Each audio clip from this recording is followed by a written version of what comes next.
Hey everybody, this is Grace. Pardon the noise. In this video, I'm going to talk about something that I think I've mentioned it one time before about my thoughts on people who have a narcissistic histrionic blend of behaviors and the kinds of positions, the jobs, the careers they go into, all that, whatever it is, what does seem that is best for them. Or you may see more of them in it. And I think I've mentioned this one time before. Now, this is just my view, how I've seen it. I'm a social and behavioral scientist, and what my experiences have been, and what overall I think about it. Read the disclaimers in the description box below this video on YouTube. Anyway, to me, some of them, I'm not going to list all of them. This is just a few. Is like actors and actresses. And the histrionic side of them, they're on stage. They love being on stage, the ones I've known. Remember, they don't all do the same thing. But the ones I've known, they really love being on stage. And center of attention. And it's like actors and actresses. Or like they make videos. There's so many different social media platforms you can make videos on. You can have your own website and all that. They love being on video. They love getting that attention. Now, some people, like me, they don't have to have their face shown on everything. And just made a video about how that can really irritate them. The ones with the narcissistic histrionic blend behaviors. Anyway, there's so many jobs that people say that some of the most narcissistic people work in. I don't have any statistics on that, any of it. But my own experience is, some healthcare professionals I've known, seemed like that. And I'm not saying just doctors or just nurses or just whatever. Sometimes it's just people working in the office. I used to do medical billing. I also did fill in for office managers while I was a career student, and scheduled surgeries, and did that kind of thing while I was, like I said, a career student. Anyway, and I saw plenty of them. People, it's crazy. Anyway, but really one of the things I think is best, now I've always known, the ones I've witnessed, they're not that smart. They can learn one thing, and it's all like memorization.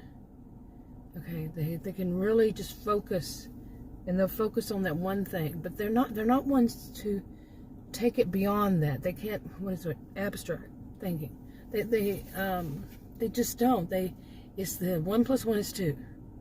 Whatever in whatever field, 1 + 1 is 2. That's what they learn. Okay, that's what they learn.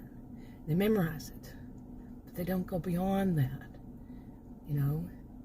If you do ABC, then plus, do algebra here. A plus B = C. They don't go beyond. Why would it be? They just memorize. Yeah, my voice went out for a second. Anyway, so and some of the things that they like is to be in some kind of power position, to have some kind of power and control. And so let me get to these things. And something that they don't have to show much emotions, unless it's, part of it, like acting, okay? They can, but it's all fake. Whatever it is, it's fake. It's not real true. When you hear somebody say something like, you should not be emotional about anything, you show your emotions and that you lose whatever it is. No, that's not the case. But they think that way because they don't have them. Unless it's something angry, negative, very negative. Okay. Anyway, where's my list? Where was I on my list? They need to be on stage. They have a captive audience, and they are needed by other people. So these were just some of them I wrote down. What kind of job would you think that would be really good for them, with all these things in mind? They can memorize things, like, a script, actors and actresses. They are in some kind of power and control. They don't have to show any emotions that are real, because they don't really have them. They're on stage. They have captive audience, and they are needed by others. What do you think that would be? I know what I think. One of, yeah. Now, when I say this, I don't want people to think, then therefore, all of them. I cannot stand that when people, like you make a statement of, have known somebody who worked in this job, and they were rather narcissistic. And somebody says, yeah, all of them are. Every one of them who does that job. No, that's not true. And like I said, I have no statistics. Do you? Done by actual professionals? Okay, now to get through this, because I come out here and all of a sudden I'm having an allergy attack. But, as usual. But anyway, with all those in mind, what would be a really good position for them? And I can say, I've seen plenty of them. Not all, but plenty. Enough of them. One would be plenty. But I've seen several more. That would be of a professor. Yeah, think about it. The captive audience. They're on stage. All they have to do is memorize. They're needed by others. Okay, they don't have to show any emotion. Think about it. And they're in a power and control position. Yeah, I taught at college and university. I didn't need all that. I didn't. Still don't. But like I said, some of them, yeah, that I've seen, they need that. And because the memorization, memorizing things, they don't have to think. They learn that field, what they are going to teach. They read the textbook for the class. They make the syllabus. And they teach it straight from the book. They memorized these things, and that's it. And they're on stage, the captive audience. They're needed. You get it, right? And but here's something else. This more I want to add to it is, now once they become this professor, not all professors are this way. Once they do, okay, do you think they teach truly directly from the book? Or do they do what I really truly think? Some of them, not very many, I would think. I don't have statistics again, but the ones that I have seen, they add their twist to it, their spin to it, something that still puts somebody like them in a good light. And it's hidden behind the scenes, behind the words, underneath, over, above, that it would take somebody who is onto them to figure it out, who has a really pretty good idea about what narcissistic histrionic blend of behaviors would look like. But they do, and just think, somebody who's learning from that person, and what field should they be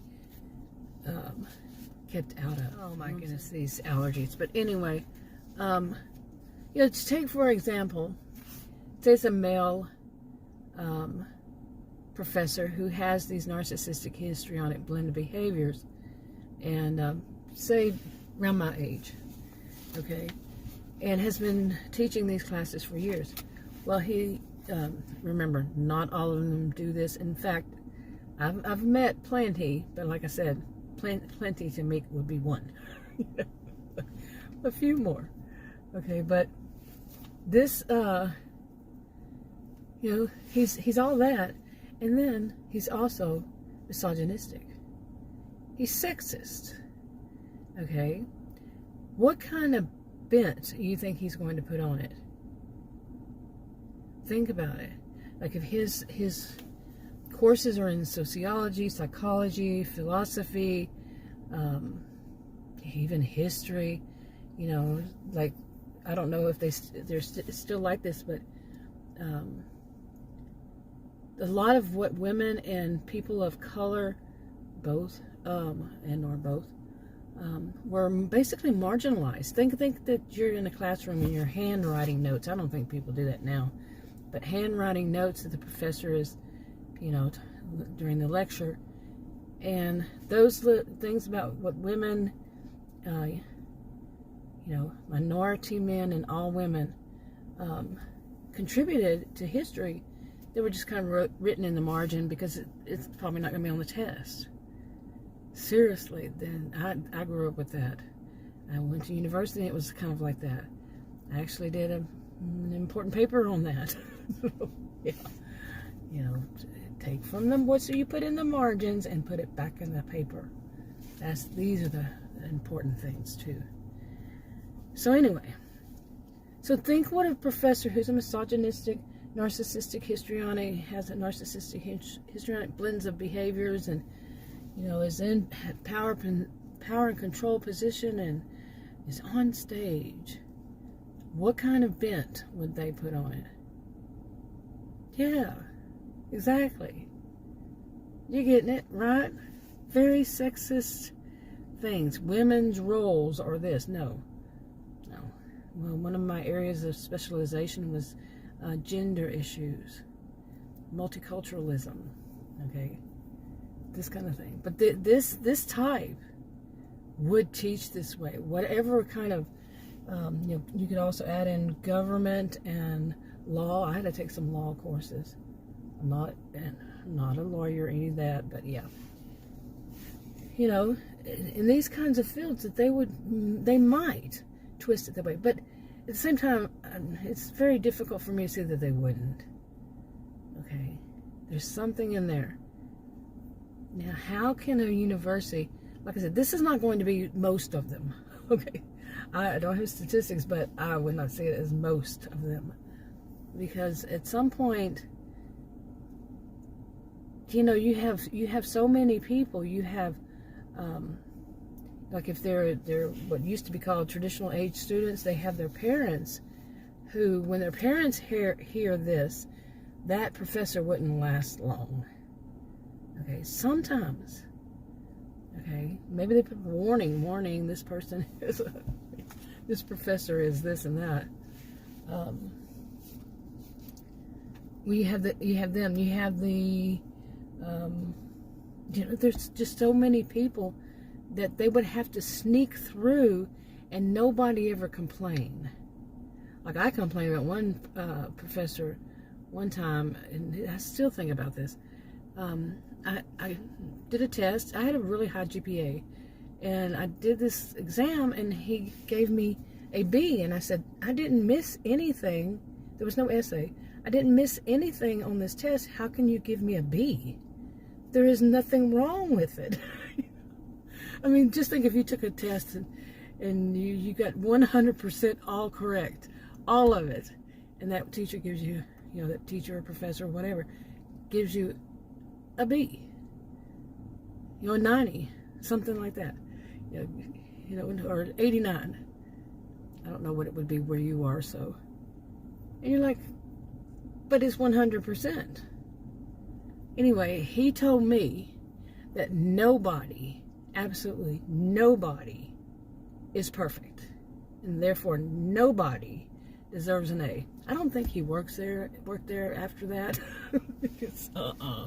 That wasn't going to fly with me. And yeah, I went to the manager. There's no manager, but how these people these days, too many people these days, not all, none of this is all, but they talk about people who, that's a Karen because she goes to the manager.